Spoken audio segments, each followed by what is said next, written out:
ओम नमो भगवते वासुदेवाय नमः। उत्पन्ना एकादशी की कथा। सूत जी बोले, हे ऋषियों, इस व्रत का वृतांत और उत्पत्ति प्राचीन काल में भगवान कृष्ण ने अपने परम भक्त युधिष्ठिर से कही थी, वही मैं तुमसे कहता हूँ। एक समय युधिष्ठिर ने भगवान कृष्णचंद्र से पूछा कि हे भगवान, एकादशी व्रत का क्या महत्व है? व्रत किस विधि से किया जाता है और उसका क्या विधान है? उपवास के दिन जो क्रियाएं की जाती हैं, आप कृपा करके सब मुझसे विस्तार पूर्वक कहिए। यह वचन सुनकर श्री कृष्ण जी कहने लगे कि हे युधिष्ठिर, मैं एकादशी व्रत का महत्व तुमसे कहता हूँ, तुम एकाग्रचित होकर के सुनो।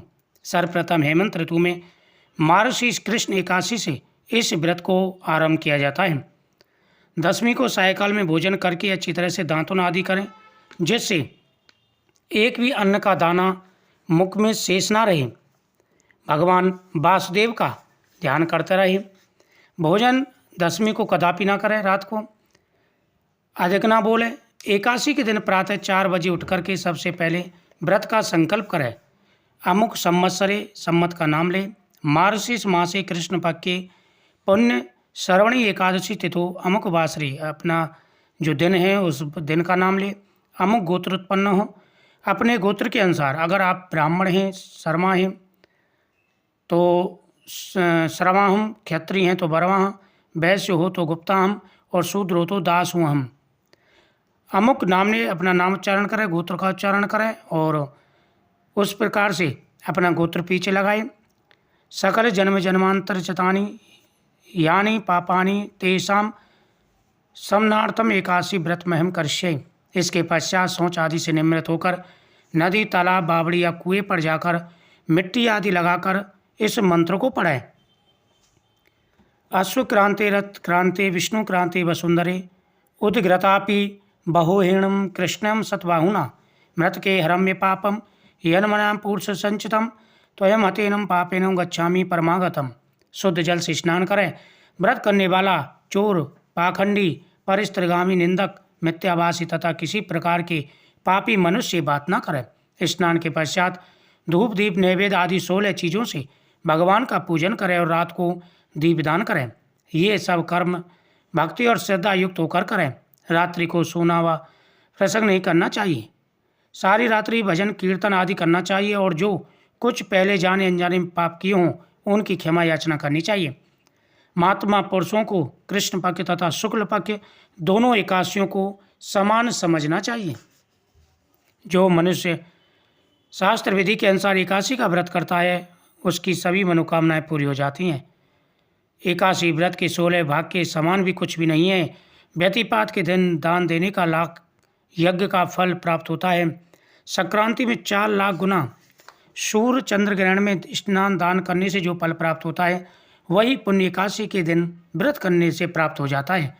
अश्वमेघ यज्ञ के करने से 1 लाख गुना, तपस्वियों को 60,000 तक भोजन कराने से 10 गुना, 10 ब्राह्मण अथवा 100 ब्रह्मचारियों को भोजन कराने से 1000 गुना भूमिदान करने से होता है और उससे 1000 गुना कन्यादान करने से पुण्य मिलता है और उससे 10 गुना पुण्य विद्यादान करने से मिलता है।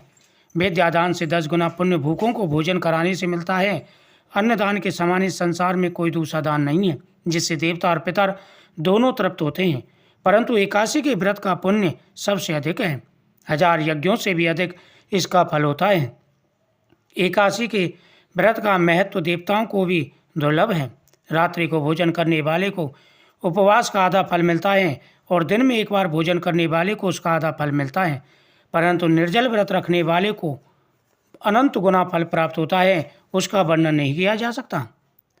युधिष्ठिर बोले, हे भगवान, आपने हजारों यज्ञ और लाखों गोदान से भी एकादशी के व्रत का महत्व ज़्यादा बताया है, इसका क्या कारण है? युधिष्ठिर के वचन सुनकर भगवान श्री कृष्ण बोले, हे युधिष्ठिर, सतयुग में मुर नाम का एक दैत्य था। वह अत्यंत बलवान और भयानक था। उस प्रचंड दैत्य ने इंद्र आदि, वसु, वायु, अग्नि आदि सब देवताओं को पराजित करके भगा दिया। तब इंद्र सहित सब देवताओं ने भयभीत होकर शिवजी से अपने दुख का सब कारण कहा तथा दैत्य का वृतांत कहा और बोले कि हे कैलाशपति, मुर दैत्य से भयभीत होकर सब देवता मृत्यु लोक में फिर रहे हैं। तब शिवजी बोले, हे देवताओं, तीनों लोकों के स्वामी, भक्तों के दुखों को नाश करने वाले भगवान विष्णु की शरण में जाओ, वह तुम्हारी सहायता अवश्य करेंगे और तुम्हारे दुखों का निवारण करेंगे।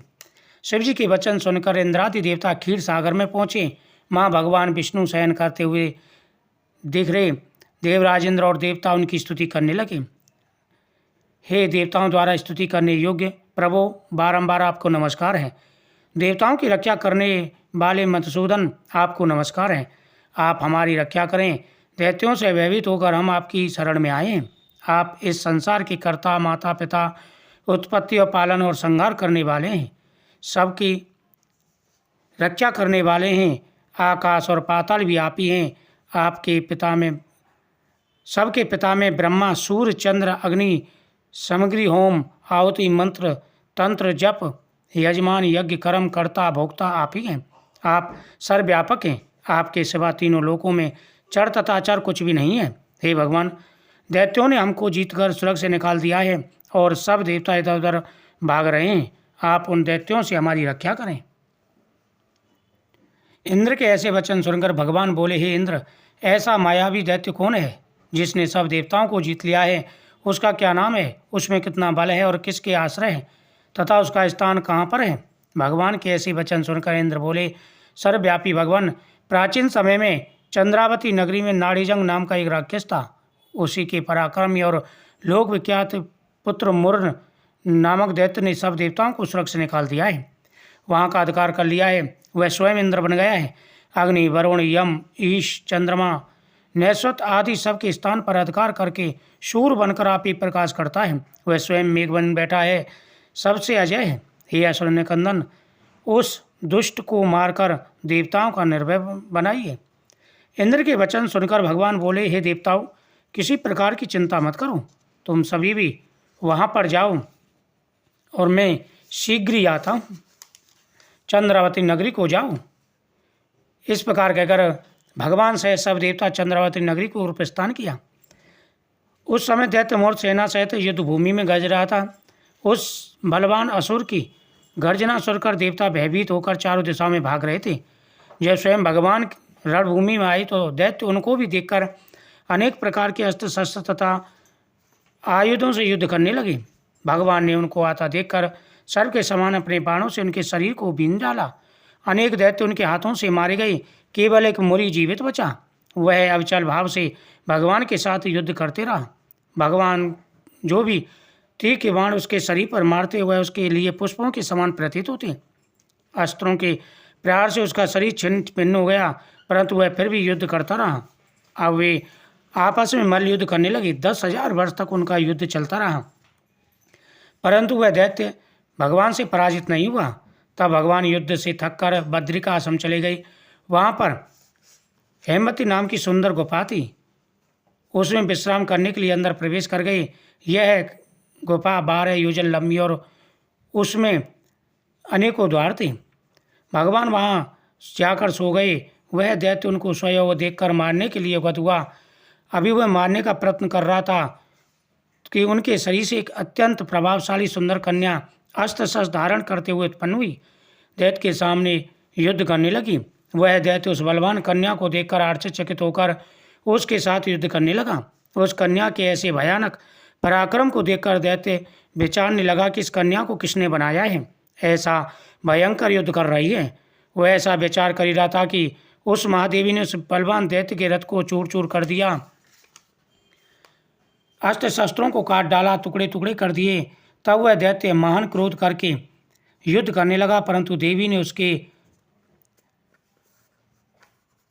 अनेकों जो अस्त्र शस्त्र सबको विफल कर दिया। जब वह दैत्य मारने के लिए आया तो देवी ने एक ही प्रहार से उसका सर धड़ से अलग कर दिया। वह मृत्यु को प्राप्त होकर धरती पर गिर पड़ा। बाकी दैत्य भाग गए। जब भगवान विष्णु की निंदा टूटी और उन्होंने मोर दैत्य का कटा हुआ सिर व कन्या को दोनों हाथ जोड़कर खड़े हुए देखा, तब भगवान उस कन्या से पूछने लगे, देवी, जिस दैत्य से इंद्रादि सब देवता भयभीत होकर स्वर्ग से भाग गए, उसको किसने मारा? वह कन्या कहने लगी कि हे भगवान, जब आप निंद्रा में थे तो यह दैत्य आपको मारने के लिए उद्यत हुआ। उस समय आपकी योग निंद्रा द्वारा आपके शरीर से उत्पन्न होकर मैंने इस दैत्य को मारा है। यह सुनकर भगवान कहने लगे कि हे देवी, तुम्हारे देवताओं के भय को दूर करके बड़ा भारी कार्य किया है। तुमने बहुत बड़ा कार्य किया है, अतः तुम अपनी इच्छा अनुसार वर मांगो। तब देवी बोली कि हे भगवान, यदि आप मुझसे प्रसन्न हैं, मुझे वरदान देना चाहते हैं, तो यह वरदान दीजिए कि जो कोई भी मेरा व्रत करे उसके सब पाप नष्ट हो जाए और अंत में मोक्ष की प्राप्ति हो। जो इस व्रत का पुण्य है उसका आधा रात्रि को भोजन करने वाले को मिले, और जो एक बार भोजन करे उसको भी आधा फल मिले। जो भक्ति पूर्वक मेरे व्रत में एक बार भोजन न करे उसको धर्म धन और मुक्ति प्राप्त हो। भगवान ने कहा, हे कल्याणी, ऐसा ही होगा। मेरे और तुम्हारे भक्त एक ही होंगे। वे अंत में मोक्ष को प्राप्त करके मेरे लोक को जाएंगे, क्योंकि तुम एकादशी को उत्पन्न हुई हो, अतः तुम्हारा नाम एकादशी होगा, उत्पन्ना एकादशी होगा। तुम मुझे सब तिथियों में प्रिय हो, इस कारण तुम्हारा व्रत सबसे अधिक फलदायी होगा, सभी तीर्थों से बढ़कर के होगा, दानों से बढ़कर के होगा। ऐसा कहकर भगवान अंतर्ध्यान हो गए। प्रभु के उत्तम वचनों को सुनकर एकादशी अत्यंत प्रसन्न हुई। भगवान श्री कृष्ण कहते हैं कि हे युधिष्ठिर, सब तीर्थों के फल से एकादशी का फल सर्वश्रेष्ठ है। एकादशी व्रत करने वाला मोक्ष को पाता है, उसके शत्रुओं का नाश एवं समस्त विघ्नों को यह एकादशी नष्ट कर देती है। यह मैं तुमसे एकादशी की उत्पत्ति का सब वृतांत बतलाया है। एकादशी पापों को नष्ट करने वाली है, सिद्धि को देने वाली है। उत्तम पुरुष को दोनों पक्ष की एकादशियों का व्रत अवश्य करना चाहिए। जो भी नियम के साथ में एकादशी का व्रत करते हैं उनकी हर मनोकामना पूरी हो जाती है। हे युधिष्ठिर, पूरी भक्ति भाव के साथ में जो व्यक्ति एकादशी का व्रत करते हैं उनसे मैं हमेशा ही प्रसन्न रहता हूँ। एकादशी मातम की जय। उत्पन्ना एकादशी के दिन इस कथा का श्रवण करें, उसके बाद भगवान की आरती करें, भगवान को नैवेद्य समर्पित करें और दूसरे दिन पारण करना चाहिए। जय श्री कृष्ण।